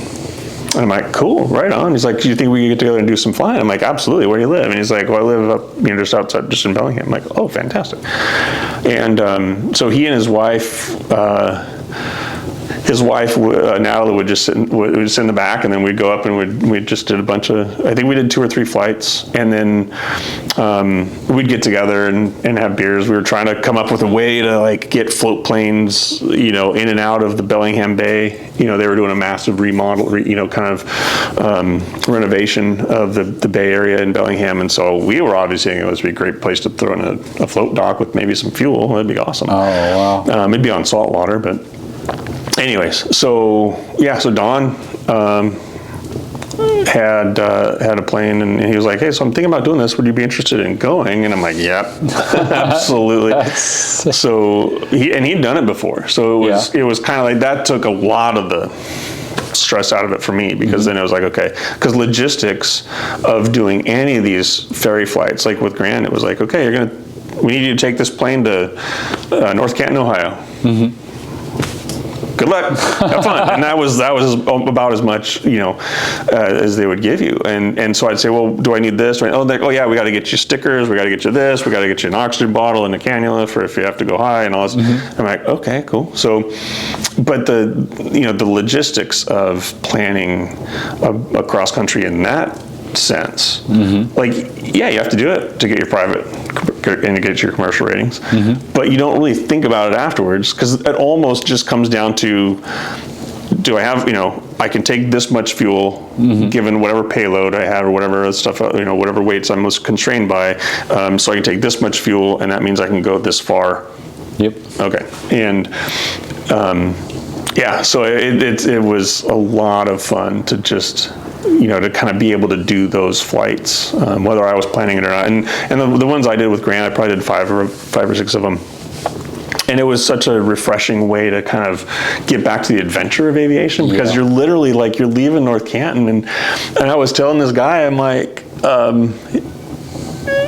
was departing just VFR, but they, for some reason, gave me a code, and we're underneath Chicago's Bravo airspace. So, so they are routinely giving you a code so that ATC can watch you on your way out. And so I'm like climbing up, and the controller goes, what altitude are you climbing to, or something like that? And I said, well, I'm heading west, I'm planning on climbing up to 4,500 and just, proceeding direct. And he's like, well, you better not do that, because the Bravo shelf is about 300 feet above you right now. So like, okay, so like, you don't think about it, like, oh yeah, look at these pretty cool lines on my on my chart. What does that mean? And so I've never been given a phone number to call. That's one thing I can. But I've also been at the mercy of some pretty gracious controllers, so that's been nice. And I think, to go back to your comment of the stuff that you're paid to do and to know, most of that is, it's not all, but most of that comes into play when you're doing IFR operations. If you're doing VFR, you don't care, especially if ADSB is a beautiful thing, but see and avoid, and, being good at communications on the radios makes a huge difference. But to know, like, how to navigate, because I remember studying for my instrument rating, and it just feels like the stuff that you do as a commercial pilot it's not exactly on the same level. In some ways it's more complicated, in some ways it's way less complicated. And in a lot of times, filing and flying an IFR flight plan takes everything off your shoulders. And you're just like, you know what, I'm just going to go IFR, and I don't have to think about it, because I know I've got fuel to get to that destination. And then I don't have to worry about, gosh, I'm especially if you're trying to stay close to the ground, because like when I was doing these ferry flights, I'm cruising along, and I'd be like, should I be talking to all these other airports because I can see the traffic? And I'm like, but then you realize, well, they're doing traffic work, or some people are doing, but to just do that kind of thing in an IFR flight plan just takes all of the stress away from you, because then now it's their job. They'll make sure you don't bounce into anybody. That's one of the things that that struck me coming up to work at Grant, because I'd been flying just my own airplane, and every chance I got, I was on an IFR flight plan, and I was either under the hood with a buddy, or in actual, and then I came up and I was like, oh, I have to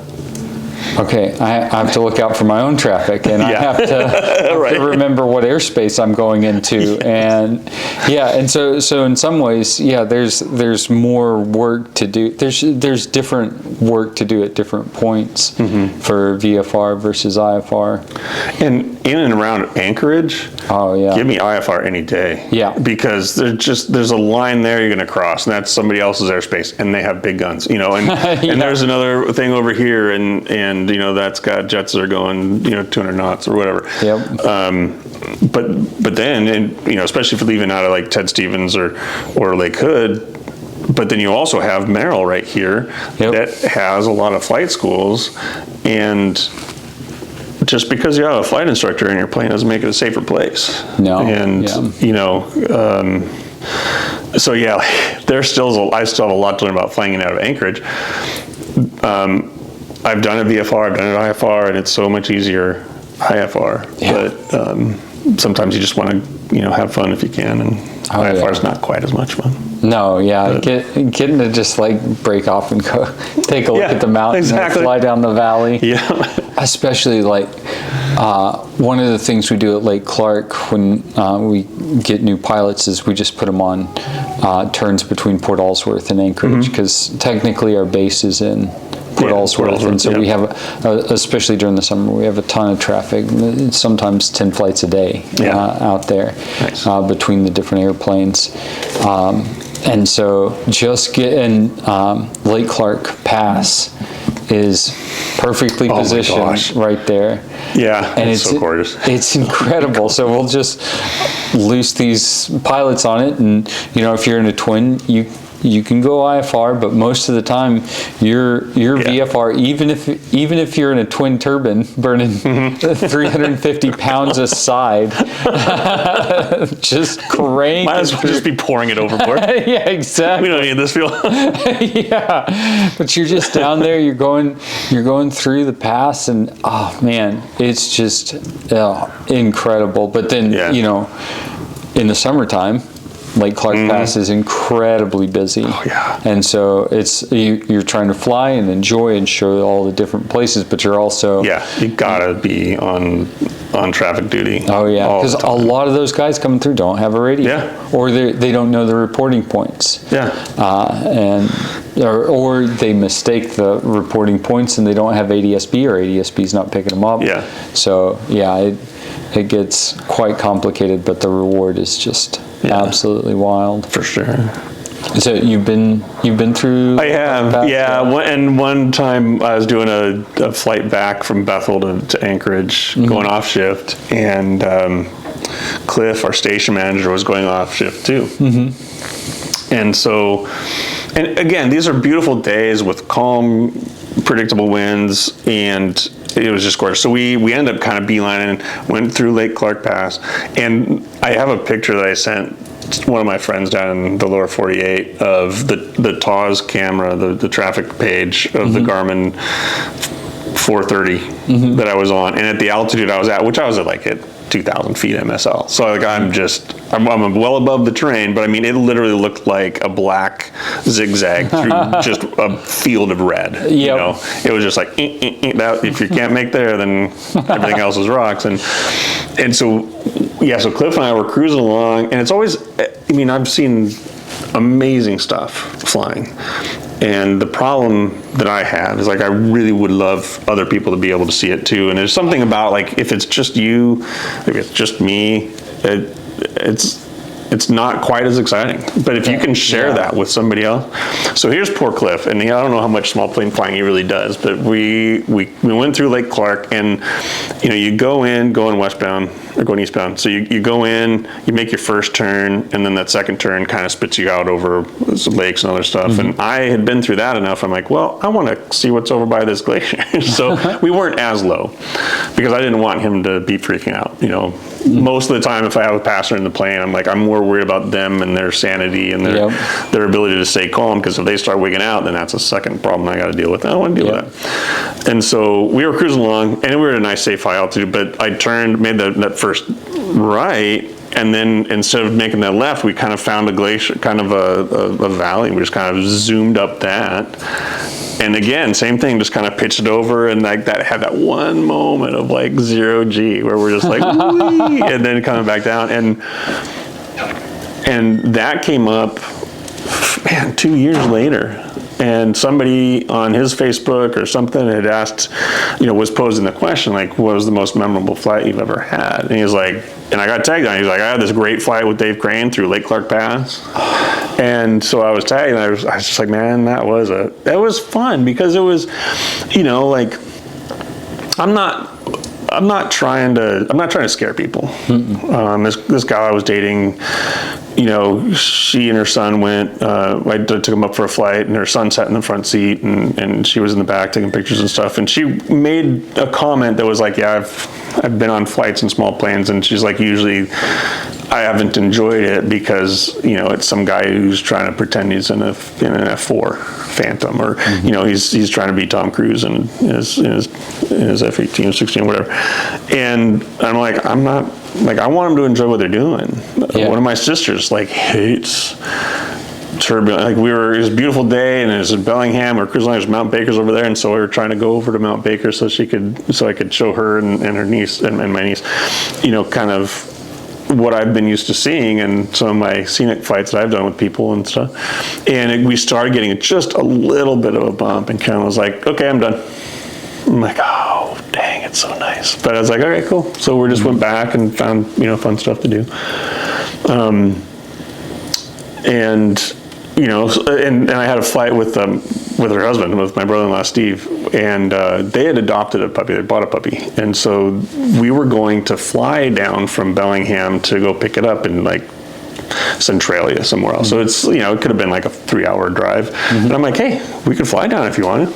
And they're like, oh, really? That'd be kind of cool. And Steve hadn't gone flying with me before. Steve is like 6'7". He's older.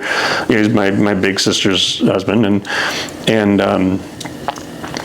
then Jonathan, my nephew, he was in the back. He'd been on a couple of flights with me already, and so, but this was the first time it was IFR, and I had a previous flight where it had been a long time since I'd done IFR work, and so I'm taxiing. I was doing this flight where I was going to fly from Bellingham to Seattle, and this other guy was going to fly the plane back, and so we're taxiing down together. He was an instructor and pilot at another local outfit, and we're taxiing down, and he kind of goes, when was the last time you flew IFR?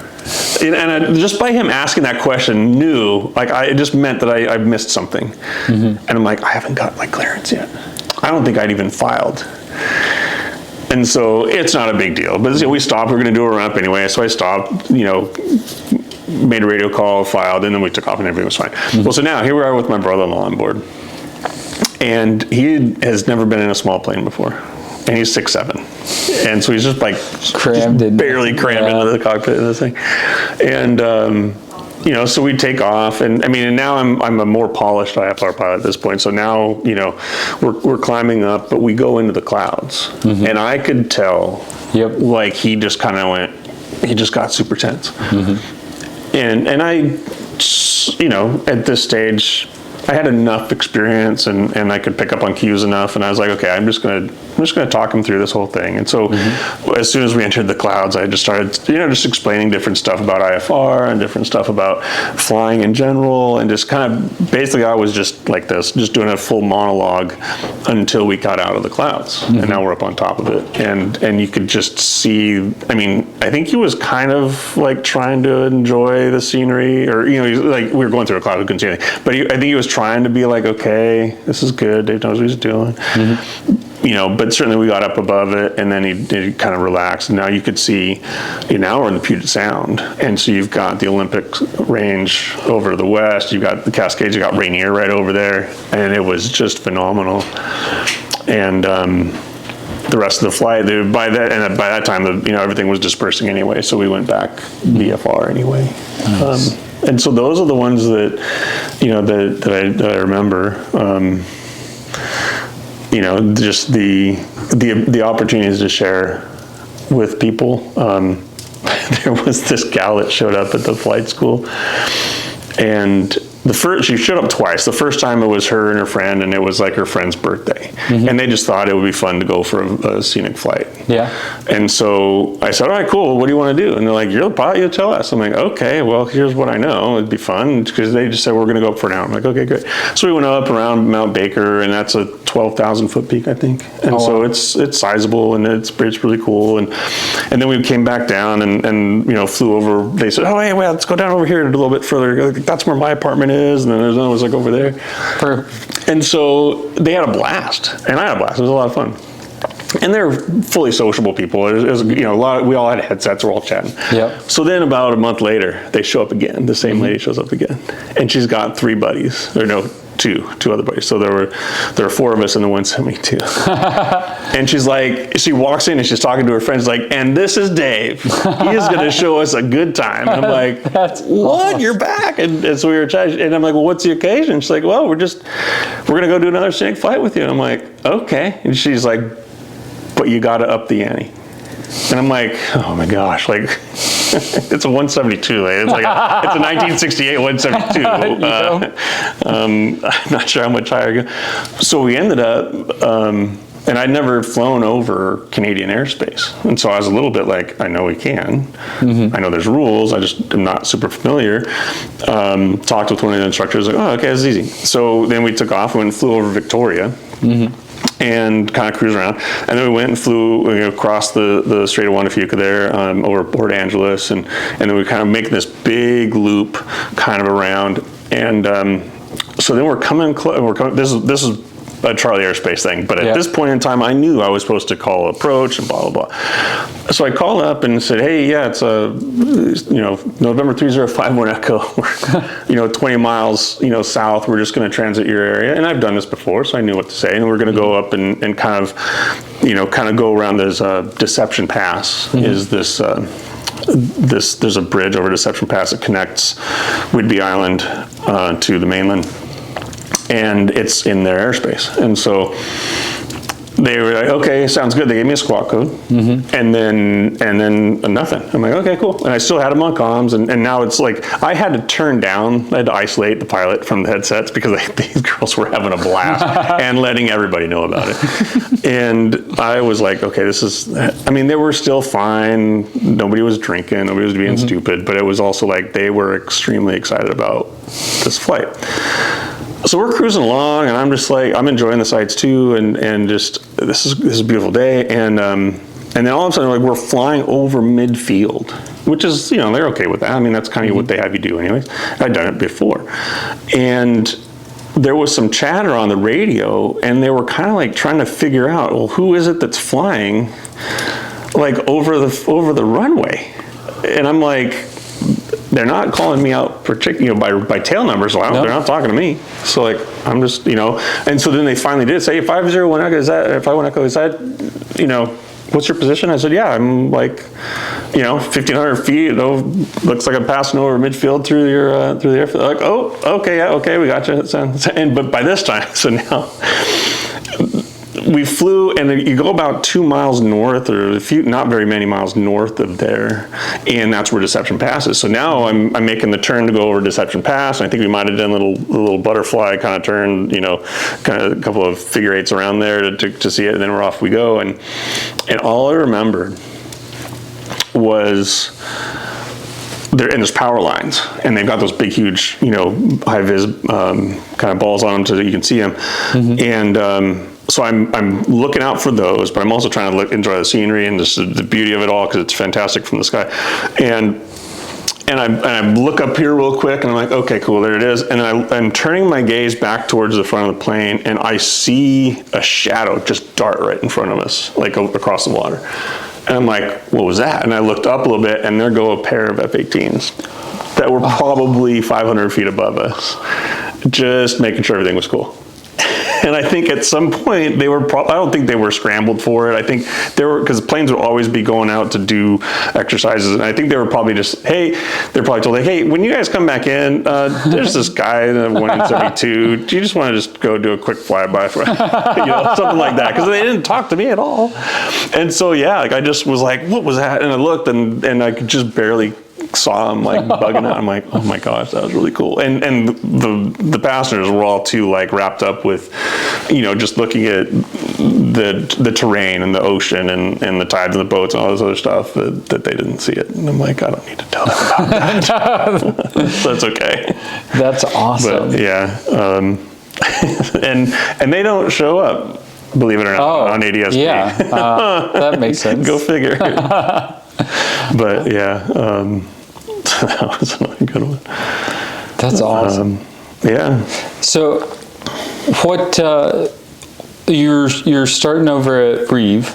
Arctic. I'm just going to call it because that's a call sign too. So like, Reeve, it's Arctic Legacy, but it's Reeve, so it's Reeve. Starting over there in their King Airs. Yeah. Where do you see yourself staying in Alaska doing 135 flying for the foreseeable future? Do you have where do you see yourself in 5 years? Geez, man, here we go. Just flying. So the short version of the answer is I don't have any plans to leave Alaska, and I don't have any. I haven't seen I haven't had any kind of prodding to get away from 135 operations. The longer answer comes into in kind of thinking about where my next job is going to be. I was looking at Guardian because I've got a lot of former coworkers, friends that work with Guardian, and I mean, selfishly, I'm sure there's a little bit of like, oh yeah, we got to get more. If you get referred there, then the people that refer you get like a $10,000 bonus or something like that. Yeah. And I'm like, holy cow, there's a racket. And so Guardian seemed like a really interesting option. And one of the things about them was, I mean, and here in Alaska, they've got a base in Fairbanks and Anchorage, Juneau, and Ketchikan. And I don't, Dead Horse, right? Somewhere. They might. Yeah. And I mean, if they do, these are the ones that have been advertising that they're hiring for recently. But the other thing about Guardian is that's a pretty big, not 100% nationwide, but I mean, the Western states kind of coverage is pretty extensive. And so one of my sisters, one of my biological half sisters, one of them lives here in town. Another one is actually out in Hawaii, and they keep saying, oh yeah, they have I've heard multiple people with Guardian and with another life flight, I think it is, and they're like, yeah, they have a hard time getting pilots to stay there. You know, it's kind of it's their equivalent to Bethel, where it's kind of like they'll send people there, but after like 5 or 6 months, I guess, or maybe more. I don't know what it takes. Different people have different experiences, but they're like, yeah, they don't want to stick around there because I think there's something about living in Hawaii. It sounds fantastic. It's like -4 degrees outside right now. Yeah. Going to Hawaii where it's like 68 sounds fantastic, right? But you're literally on an island in the middle of the ocean, and I think there's a sense of you can feel pretty isolated. Yeah. And so, but like I have a family that lives there and get along with well. And so I said, hey, if I accepted a job out there, could I live with you for during the 2 weeks that I'm not on shift? Because they do a 2-week rotation, a 15-day or something like that. And she's like, absolutely. And so, I was like, okay, well, this would be really cool. And so that was enticing, but I was also like, yeah, but I just don't feel like that's what I want to do right now. So in the future, potentially, she may or may not be still out there, but I think when you look at the opportunities that you have in Alaska, it's hard to find a parallel, a match to it. You can't do the job that we do here in the lower 48. No. Because there's roads. And that's what they're going to do. And it makes sense. And, so the fact that we get to do it here and speak English,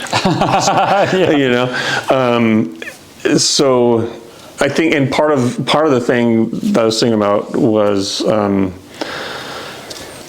right now, going into Reeves and getting in on flying the King Air, and this is a plane that I haven't flown. I have now done 4 flights in a King Air ever, and it'll take me a while to get the proficiency that I want to be at, and so right now, like, that's 100% my focus. And so, is it? I have thought, well, hey, if it for whatever reason it doesn't work out, maybe I'm not getting the flight time that I need, or whatever, and honestly, it would come down to that. If I'm just not able to fly as much, and I'm not able to make as much money to pay the bills and do the things I want to do, then maybe I'd look elsewhere. But right now, like, it's all in. And one of and this kind of brings me back to like another time, not even aviation related, but I was training and I did a half Ironman, and my nephew Jonathan, who flew with us to get the dog and all that stuff, he went along with me to kind of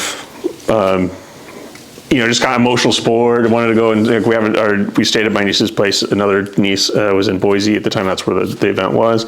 And so it was great. He came along and it was a really fun time that we had together. And I remember on the way, I think it was on the way back, and he said, or maybe it was before, it was like, so, are you nervous about it at all? I mean, big event coming up for you tomorrow. And I was like, well, I mean, I've trained for it a lot. there's definitely a lot of stuff. I've put a lot of work into it. I have an idea of what it's gonna be like, but that's only a small glimpse of the reality it's gonna be. But the thing that got me was, I was like, no, I mean, all you can do is the first thing. Sure, a triathlon is big, and you've got 3 things to train for and all that, but you gotta swim first, and then you gotta do the bike, and then you gotta do the run. So you don't really have to worry about your bike event while you're swimming, especially those things. You're just trying to not get kicked in the face and drown out there, and so it was a great object lesson for me of just like, hey, you just do the thing that's in front of you, and then if that's good, then you go on to the next thing, and then the next thing, and it takes a lot of the stress away, and that's 100% tie into like checklists and flows and stuff. Like, even if you're just coming in on a regular Bluebird kind of day, and you're gonna go from cruise flight to landing an airplane, there's a whole bunch of stuff that you've got to do, but you just do it one at a time, nice orderly flow. Emergency happens, cool. You got a way to manage those things one at a time, orderly flow, and it just simplifies things for you. And so to think what's next is like, I just want to fly airplanes still. I want to, but I can see, I had talked to the assistant chief pilot of Guardian here in town. And when I told him that I was going to not continue pursuit of a job there, that he goes, well, where are you going to go? And I said, well, I'm going on with Reef, with Aleutian and Arctic Legacy, whatever it is, Arctic Legacy. And he goes, he's like, I think they've got a really good thing. I think they've got a good thing going. I think if they can manage their growth well, they'll be doing really well. And so that was an encouragement to hear. And I think that matches my humble opinions of it too. I think as long as it's growth is managed well, I really don't see a need to go anywhere else, because and again, I haven't even gotten into doing any of the daily line flying, but like 2 days ago, we went and dropped off some dudes at Middleton Island, and then we did a training flight while they were doing their work, and we got back. They weren't quite done yet, so we drove up and hung out at the house where the guys stay while they're there, and I'm just like, this is fantastic, And so the destinations, sure, I might not be going into Fairbanks or going into the town in Valdez, or go Canada or whatever, but like just to go to those places, to manage the array of aeronautical decision-making events that come up for each of those things, and to be able to do it again the next day or the next day or the next day, being able to repeat it, like that's. It's hard to think of anything else that would be as satisfying in a profession. I got into education because engineering wasn't really doing it for me. I got into flying because education wasn't really doing it for me. And so when I got here, I was like, I have bills to pay. I definitely do. And I want to be able to retire at some point. But I don't really live a lavish lifestyle. And I want to just, I don't want to chase a dollar. For a job.